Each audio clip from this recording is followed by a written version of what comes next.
Chris, how we doing today? Doing great, Dustin. How you doing today, buddy? Doing awesome. Doing awesome. Nice. Glad to be back. Yep, I love that intro. Me too. It So looks pretty good. so good. Here we are again on Little Talks for Peak Performance, and today we are going to cover our first part of I think it's a 5-part series on enhanced planning, and we're going to kind of dig into the deep dive of some of the things that got to quit shaking my leg there. It's shaking the whole screen. That a deep dive into really kind of the positive aspects, the reasons why someone should incorporate enhanced planning into their practice. Yeah, I mean, this is a big topic we've seen over the last couple of years. And I'd say the one hesitation we always get, Dustin, is people think it's a lot to learn. They've got to be the estate planning guru, lawyer to really get into this topic. And it's actually the opposite. It's almost like 2010 when Social Security started getting hot. Same exact thing. Everybody was worried that they had to be the Social Security expert. And so this is our way to show you it's not that bad. There's a high level. We'll get into some of the weeds, but really why it's such an important topic that all of our advisors should, quite frankly, be talking about. Yep, absolutely. And so the one thing that I think is important to note is we've got tools that help with being, the go-to person or the the know-it-all, or if you will. And one of the toughest things in this business is to have a good referral partner. Now, we definitely have advisors that have good referral partners with estate planning attorneys or CPAs or you name it. But to give the full financial plan and to give the best possible service, incorporating wills, trusts, power of attorneys, you name it, is a really big service that will set you apart from others. So we'll kind of dig into that here, but we also have some services that we're not going to get into today, but will help with, a will or a power of attorney or a trust or things of that nature that someone may need for their financial plan or their financial stability. So bear with me here as we get into it. So I'm going to jump right into the first question here. What is the importance of estate planning for financial advisors and their clients? My goodness, there's so many. I mean, that's such a big question, but I'd say the first part of it is just getting into the financial security side. You got to be able to appropriately to manage and distribute their assets properly when they pass away. They want to do it correctly according to their wishes of your clients, and being able to provide that financial security for all of their loved ones is pretty important, as you would say. Absolutely. Yep. Yep. And I think financial security is probably one of the top items or things if you polled retirees or pre-retirees that financial security would be at the top of their list here. So I'm fighting this mouse. Yeah, I yeah. I mean, apologize. you've probably heard the stat. People or seniors are more worried about running out of money than they are dying, and so being able to shore up that security, that's always step number one. Yeah. No, number two here would be tax efficiency and, to minimize estate taxes and maximize the value of their assets for future generations. Well, I mean, that just puts estate planning in a nutshell. Now, we're calling it enhanced planning. The world calls it estate planning, but just to kind of veer off a second, enhanced planning is we're enhancing their retirement plan because an estate plan doesn't have any financial advising involved. It's just, the estate. Where if we're going to do enhanced planning, it marries the two of them together. So tax efficiency, obviously, the best way to pass on those assets in a tax efficient manner is definitely a value and an importance to bring to your clients. Oh yeah. I mean, nobody likes paying their taxes, but I'd say next though, and probably one very important one, just asset protection in general. Making sure everything's properly allocated. You don't want to have your assets be at risk to creditors, lawsuits, just any risk that you can think of when it comes to after your passing. We need to make sure we have that plan, so that way this will not be a concern for any of these clients. Yep. Asset protection is huge.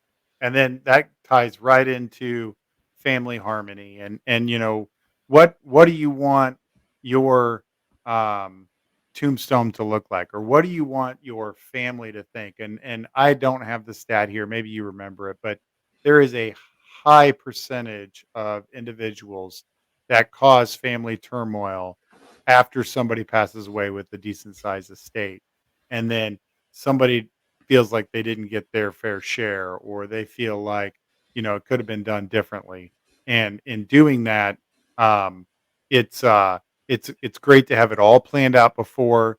It's great to have it to where, you even sit down and tell your loved ones, this is what things are going to look like after I'm gone. And hopefully it's obviously going to be a sad time when somebody passes, but it's also joyous that you know that your assets or your things, whatever they may be. I mean, it might be a coin collection, but they go to the right place for the right person, right? Oh, absolutely. I mean, nothing can tear apart a family quicker than a mismanaged estate that having to go through probate. That's just the worst from what we hear. That also, I mean, it kind of gets you right into just the client relationship side of things. I mean, being able to find out what's important to them, it's obviously a huge rapport builder. If you can say, hey, we've got your best interests at heart here. We want to make sure you're taken care of, and that there's not going to be any risk when you do pass away of things going sideways. So that's very comforting. We've seen, just knowing that they've got that set plan. Absolutely. And so that client relationship can also turn into, you know, um, the beneficiaries or their heirs becoming your clients if they aren't already, because of the smooth transition and everything that you did for mom and dad, or whoever the client may have been. Oh, So 100%. and in talking about that, it gets right into wealth transfer. And so, these six things are really important for just estate planning with financial advisors for their clients. But, I think wealth transfer is pretty simple and pretty obvious. Are we going to efficiently transfer the wealth to the individuals that they're intended to be? And like we said, family harmony, the ability to have tax efficiency and stuff like that, um, is extremely important. So, essentially, what role does a financial advisor play in the estate planning or enhanced planning aspect of um, this important topic? I'd say the main thing is probably pretty obvious, but just educating your clients, and not so much here's what a trust is, here's how the will works. Not so much that, but educating them on why this is important and what could be done to your estate if you don't plan properly. Yep, yep. And honestly, I think my wife's been back at school. She's a school teacher. She's been back at school for about a week now. But for a lot of kids, it's the first day of school, and mine go back tomorrow. And then yours, you got a huge day coming up here on Thursday. Not Huge looking day. forward to it. Ah, First man. first day of kindergarten. Yeah. Well, good job, mom and dad. You guys have done a great job. But Thank you. um, education is not something that we just do from kindergarten to 12th grade or senior year, or secondary education or higher level education within college and stuff like that. I mean, a lot of the best people that provide the best service out there are educating their clients, or they're providing a service. And that is probably the biggest part of enhanced planning, is educating your clients, educating them on all of the things that they need to know. And what we think probably is some of the most simple things, a lot of people think is really difficult and cumbersome. So, number two is collaborating with essentially estate planning professionals. And I kind of teed off on this earlier. And if you have a great relationship with somebody locally, that's fantastic. Leverage that.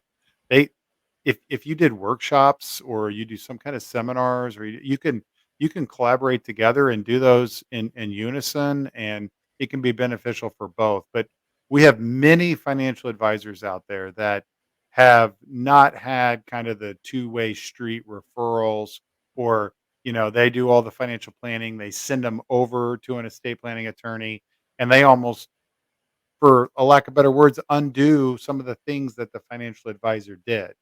And so if you can't find somebody that's on the same page, you clearly have the ability for a service that we have access to set up wills, trusts, power of attorneys, and things like that. So obviously, it'd be great to work with somebody, but you've got that service as well. Yeah, and we've seen that too, especially if you don't have somebody you can trust 100%.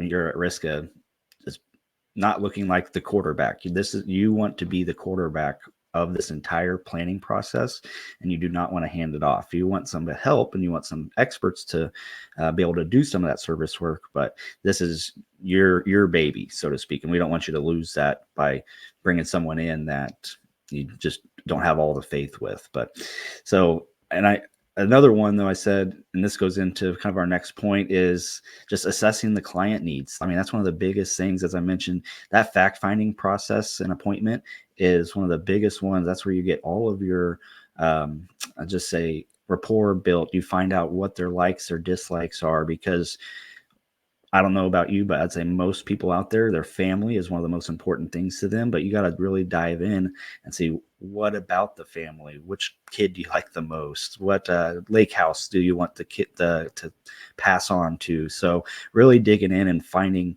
what their wants and dreams are, because at the end, when you can say, here's the plan we created for you, this is what's going to get you and resolve any of those concerns you have or those needs you have. This is set in stone where you won't have any of those concerns once you leave my office today. Yep, absolutely, absolutely, and that dives right into essentially asset allocation and management, and we can kind of look at that in a couple of different ways. Obviously, the we in just financial advisors and doing our process, asset allocation is a huge part of the process of planning and the fact finding on getting where their assets are and how they're allocated. But obviously, the management of assets. But and I'm going to dive right into. I'm just going to just jump right over that one. Go right into the retirement and legacy planning and what that looks like, and it all just ties into one, like, very comprehensive planning system. And we've got, advisors that are really, I don't, bad word, but teeing off. I mean, they're doing amazing work helping retirees and pre-retirees with the retirement plan, with the legacy planning, all of that coupled in, and we're essentially, like I said, we're calling it enhanced planning. So that's another thing to think about. Oh, absolutely right. And this is probably one of the biggest, I'd say, is because everybody thinks that they're going to be fine. They accumulated all this wealth throughout their life, but they had that safety net. Everybody had a paycheck coming in every week or every month that they could rely on for the most part.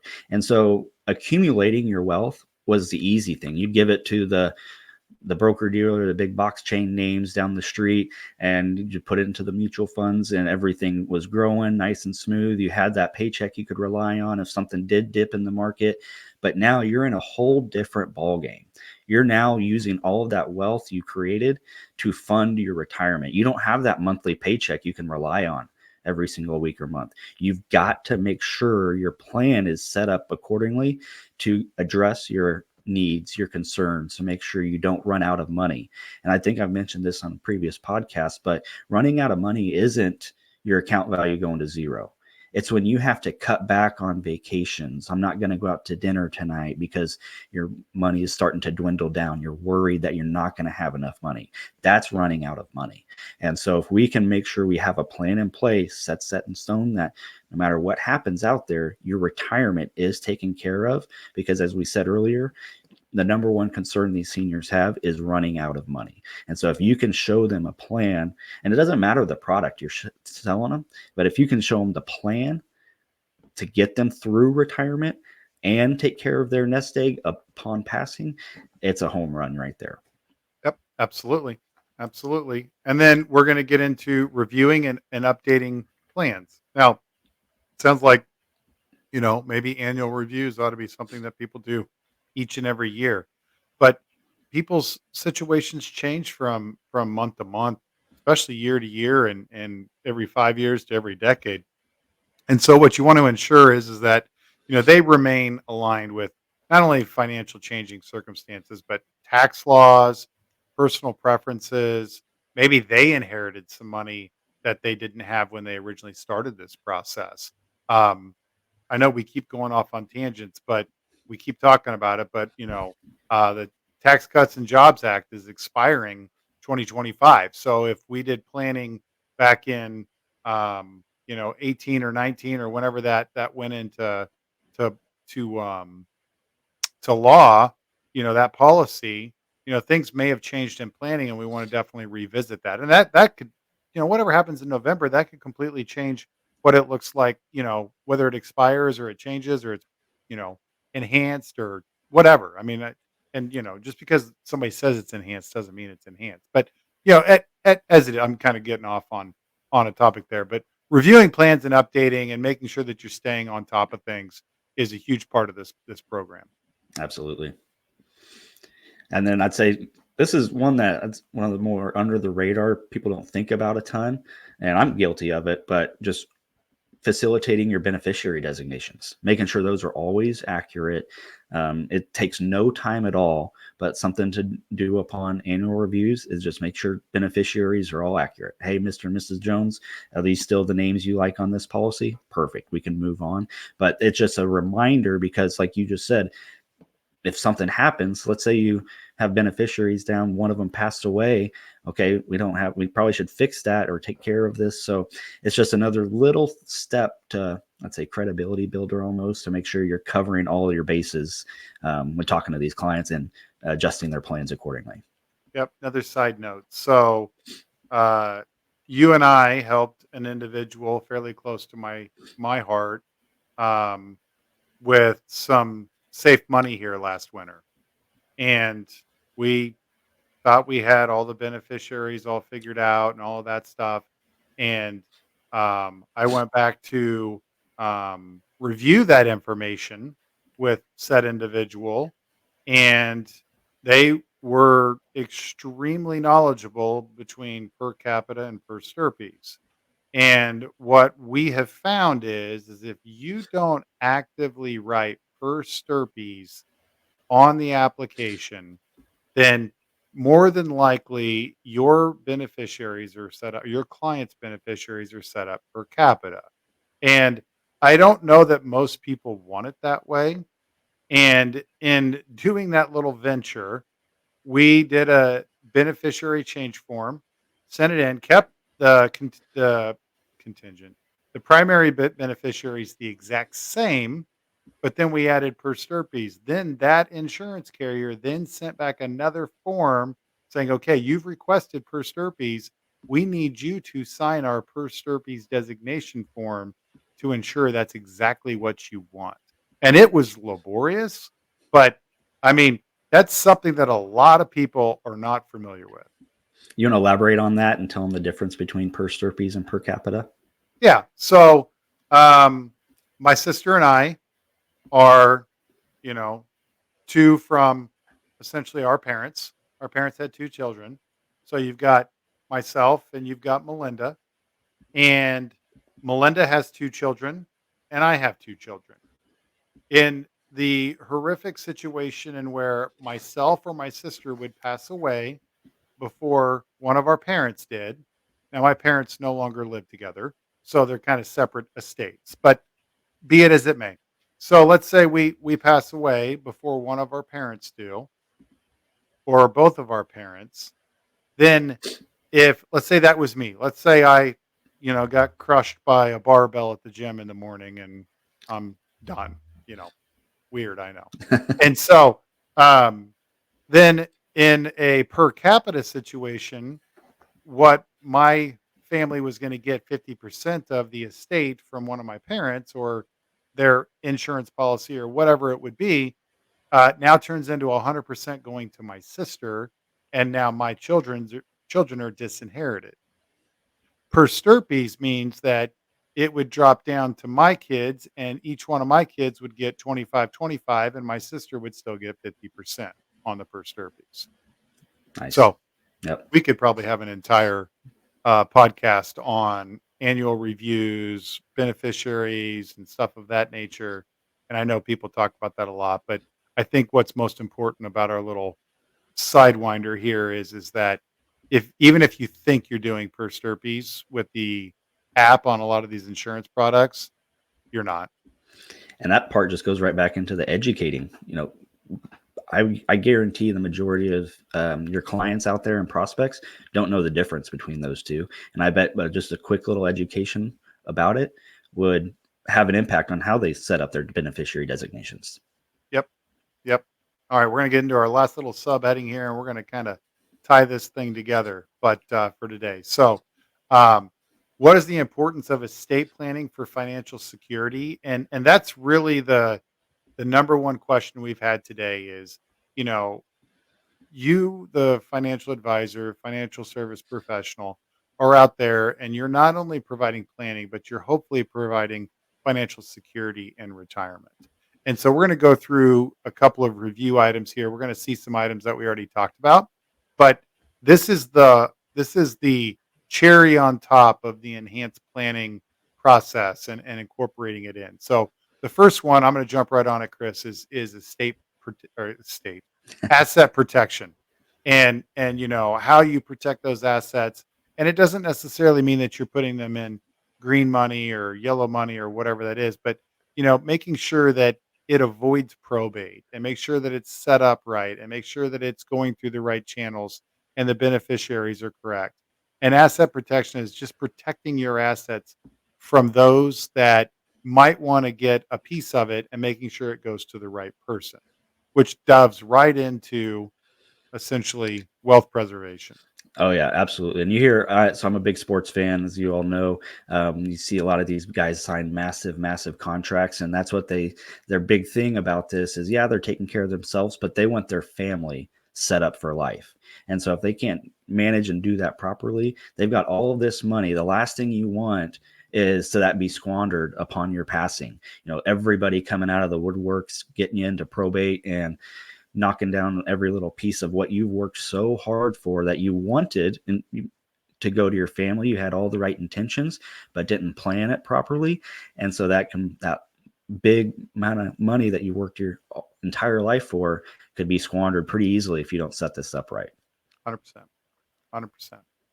This one seems like a no-brainer, but minimizing tax implications for essentially your loved ones. And that can be through many different things, through the retirement planning and stuff like that, but obviously avoiding probate, making sure that depending on how much um, whatever the estate tax becomes at whatever point in time, that we're you know at or below what that number is, if at all possible, and getting kind of cute, passing it on to other people within the family that would still get it. But you would you rather your grandkids get some money instead of the government, and not just pass it on to your kids? So things to think about.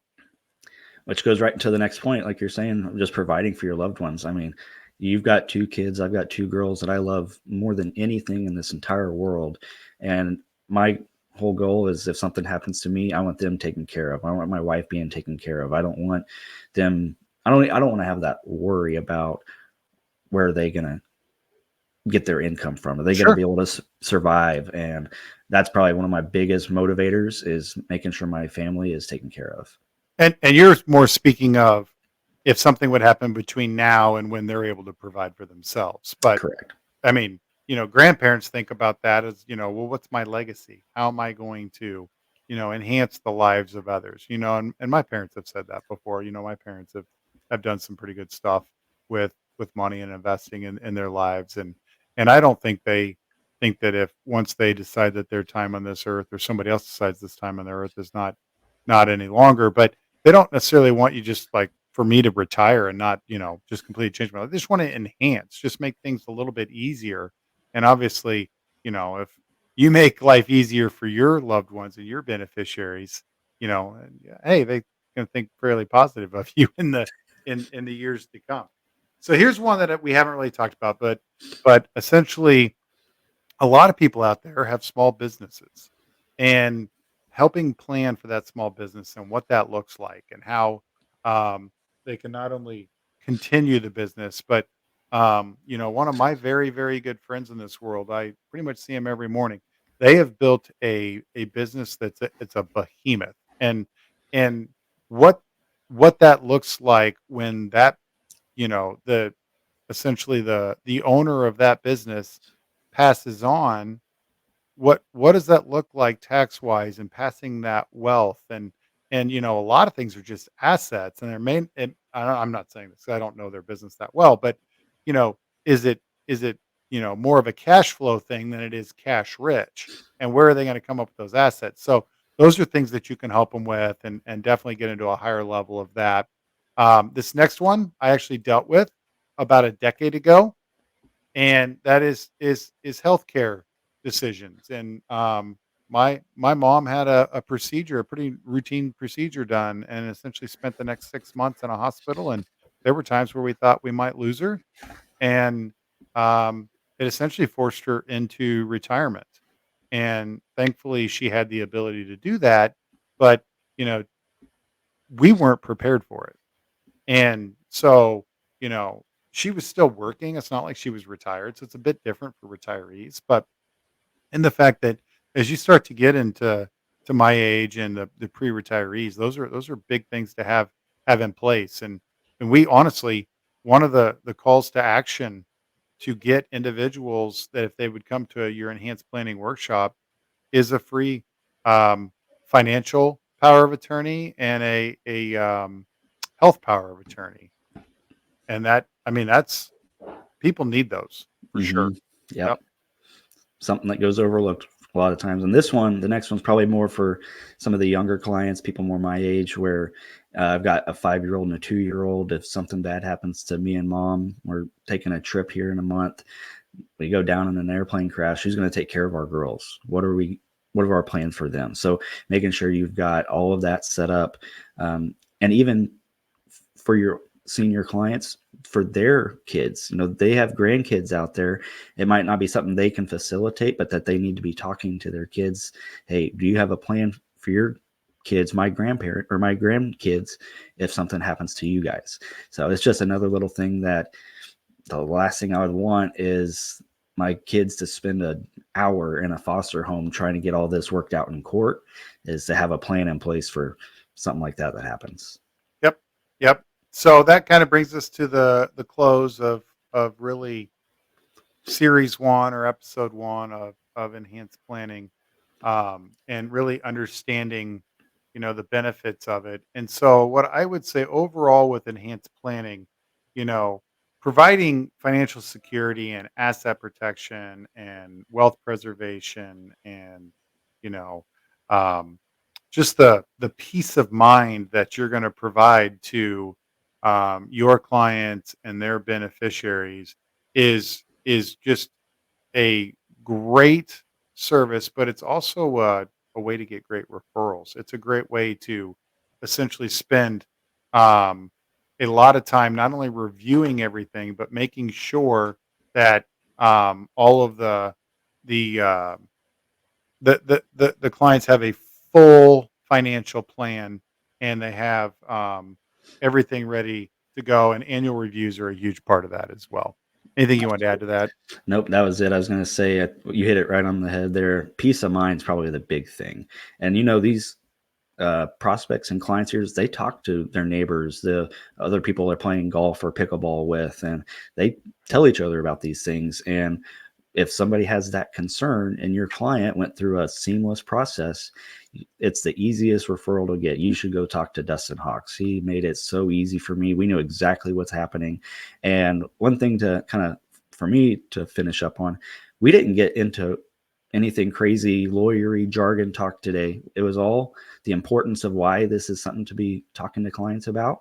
And that's the whole process. You don't have to be the expert on this. You just got to be the expert on why it's important for these clients.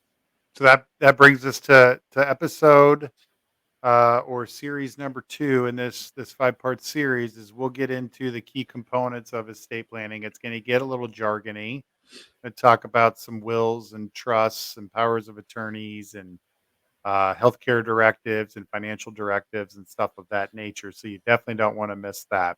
Speaking of not missing things, if you subscribe right here to the channel, you will have an alert every time we upload one of these to YouTube. Now, obviously, we're putting them on Spotify and a couple other services out there, but definitely want to make sure that you subscribe to the channel. We're not allowing comments because we know a bunch of you would like to be funny, and we love you, and we'll save those for personal conversations. But no, please subscribe, like the video if you'd like. But I'm really excited that we're back. I'm excited that we're here and giving this great information, and we're talking about marketing again. So life is good for Gradient and Peak. Yes, sir. I love it. All Thanks for right. having me. Oh, thanks for having me. And to that, we'll see you next week. Bye, guys. The opinions herein may be from personal experience and may not necessarily be those of Gradient Financial Group, its employees, or affiliates. Any results, topics, or outcomes are for informational purposes only. Financial professionals